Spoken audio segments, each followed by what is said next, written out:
All right, so you're getting ready for this big presentation, and you really want to nail it. Sound like you know your stuff right.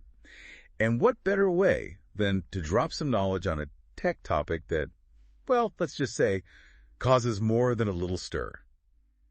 Yeah, today we're diving headfirst into the surprisingly heated debate over how to pronounce GIF. Buckle up. You're not wrong.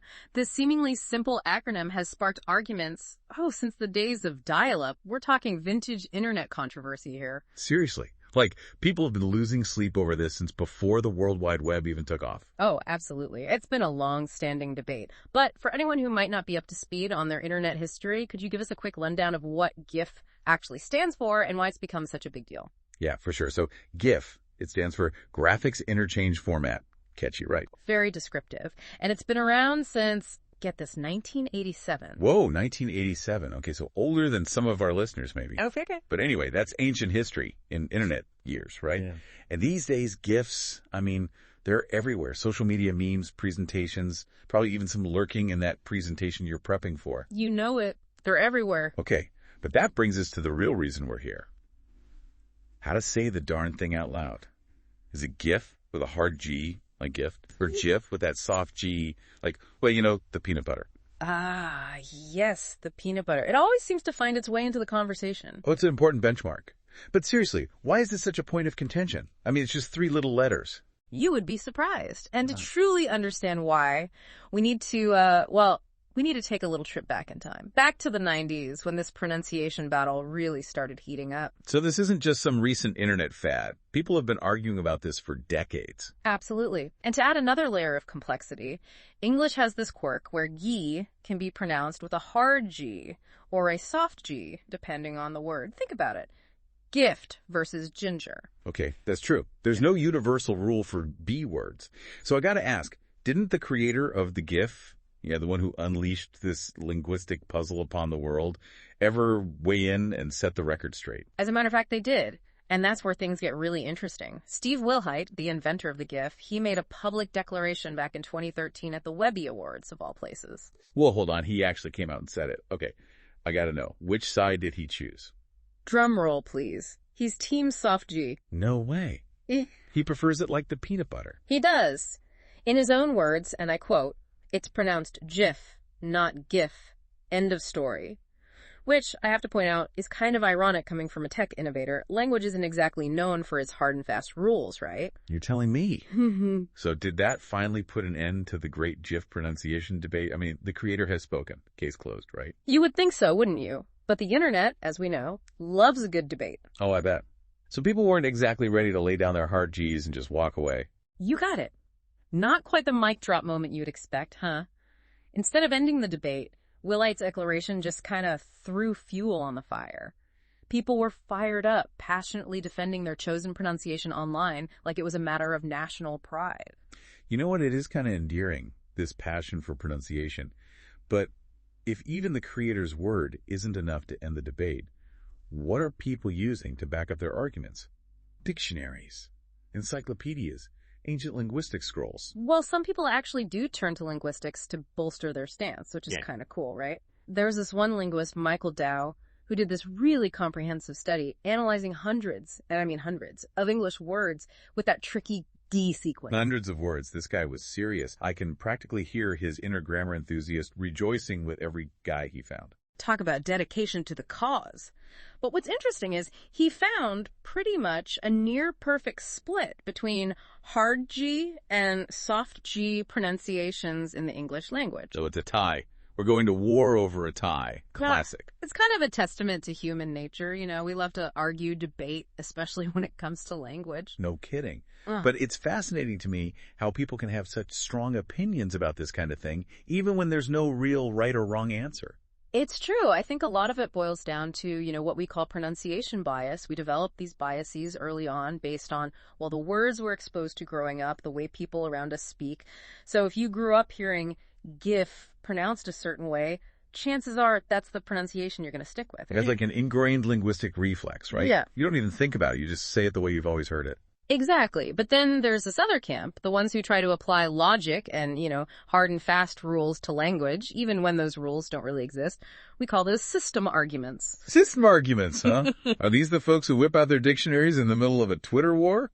Pretty much. And one of the most common system arguments is the system acronym argument. Basically, the thinking is, since GIF stands for Graphics Interchange Format, the G should logically be pronounced like it is in graphics, which, is with a hard G. Okay, I can see how that seems logical, at least on the surface. Right, but here's the catch. Acronyms, they don't always play by the rules of their full words. Take scuba, for example. Self-contained underwater breathing apparatus. Do we say scuba? Touché. No one wants to sound like they're drowning when they say scuba Eva. Okay, so if the system acronym argument doesn't hold water, what else have they got? Well, this is where things get interesting. Both sides of the GIF pronunciation divide, they love to bring out the frequency analysis argument. It basically claims that whichever pronunciation is more common in English overall, that's the one that should be crowned the winner. So it's a popularity contest for pronunciations. May the best G win. You could say that. And speaking of popularity contests, it's time to talk about everyone's favorite polls. Ah, polls. Because who doesn't love a good poll to confirm their already deeply held beliefs? Yeah, exactly. Everyone's got an opinion, right?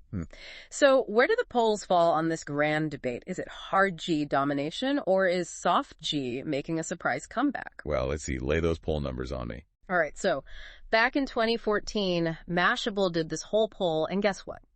A significant majority, like a whopping 70%, were all in for the hard G. Wow, 70%. That's a landslide victory for Team Hard G, right? Seems like it, right? But, and this is a big but, remember all that stuff we were talking about with system arguments? Well, polls, they have their own quirks too. They can fall prey to something called sampling bias, which can really mess with the results. Sampling bias, huh? That sounds intriguing, but also kind of complicated. Break it down for me. What does that even mean? So imagine this. You're doing a poll about, say, favorite ice cream flavors, but you only ask people leaving a chocolate factory. Chances are your results are going to be a little skewed towards chocolate, right? It's not that other flavors aren't out there. It's just that your sample doesn't represent the full picture. Ah, okay, I get it. So with the GIF polls, was there like a secret society of hard G enthusiasts rigging the system? What happened? Well, The Economist actually did this whole analysis of those GIF pronunciation polls, and they found something interesting. They found that people from countries where the hard G pronunciation is more common, they were kind of overrepresented in the results. Ah, so like the chocolate factory all over again. Yeah. The poll itself wasn't necessarily flawed. It's just that the people being asked were more likely to lean a certain way. Exactly. It just goes to show even something as seemingly straightforward as a poll can have these hidden layers of complexity. But hey, if we thought polls were the ultimate answer, we'd be in trouble, right? For sure. But where does that leave us? If the polls can't settle it, who can? The Supreme Court. The United Nations. Wait a minute. Dictionaries? They've got to have the answer right. You'd think so, wouldn't you?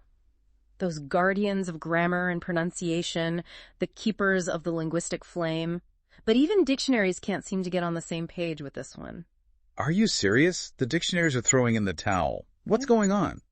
It's not quite a surrender, but let's just say they're acknowledging the ambiguity. If you look at how different dictionaries list the pronunciations, you'll see some putting the hard G first, while others lead with the soft G. It's enough to make your head spin. Talk about a linguistic plot twist. This is like way more complicated than anyone would ever expect for a three-letter word, you know? Right. And what would a deep dive be without some juicy anecdotes, some real GIFcidents to spice things up? Oh, I live for a good story. Hit me with your best shot. Okay, so picture this. It's 2013, the GIF pronunciation debate is in full swing, and suddenly the White House, under President Obama no less, decides to weigh in. No way. The White House. Please tell me they released an official statement. Or even better, did they create a GIF about it? They didn't go the GIF route, but they did release this infographic on their official Tumblr page, stating quite clearly their preference for the hard G. Well, there you have it, folks. Presidential decree. It's officially GIF with a hard G. Case closed. Everyone can go home now. You'd think, right? But this is the internet, remember? Everyone's a commentator, a critic, a linguist. Even Jeopardy got in on the action. They had a clue about the whole pronunciation debate, and Alex Trebek himself, he used the soft G. Get out. Even Alex Trebek had an opinion on the GIF pronunciation. I need to know more about this. It's a real testament to how this seemingly trivial debate has permeated our culture, right? For sure. But wait, we can't forget about our other friend in all of this, the peanut butter that shall not be named. Oh, absolutely not. GIF, they've definitely been paying attention using this debate to their advantage with some really clever marketing campaigns. Smart move on their part. They were just waiting in the wings, biding their time, and then bam, they jumped into the GIF pronunciation fray, peanut butter jars blazing. You gotta admire their hustle. So after this deep dive into the history, the linguistics, the celebrity opinions, the peanut butter endorsements, where do we even land with all this? Is there a right answer when it comes to the pronunciation of GIF? Yeah, that is the million-dollar question, isn't it? So what's the verdict? You know, after all this, it seems like the answer might just be, it depends. It depends. On what? The weather? The alignment of the stars? Give me something to work with here. It depends on you. Your own personal preference, your background, maybe even who you're talking to at the time. So after all this, there's no clear winner? Not necessarily. Language is constantly evolving, right? Who knows, maybe one day, far in the future, one pronunciation will reign supreme, become the gold standard. Or maybe, just maybe, we'll all still be here, passionately debating the right way to say GIF, like some kind of linguistic time loop. You know what? There's something kind of beautiful about that, this ongoing conversation, this shared passion for a three-letter word. It's almost heartwarming in a geeky kind of way. Well, I'm not sure I have a definitive answer for how I'll say GIF in my presentation, but hey, at least I can now dazzle everyone with my vast knowledge of this epic pronunciation saga.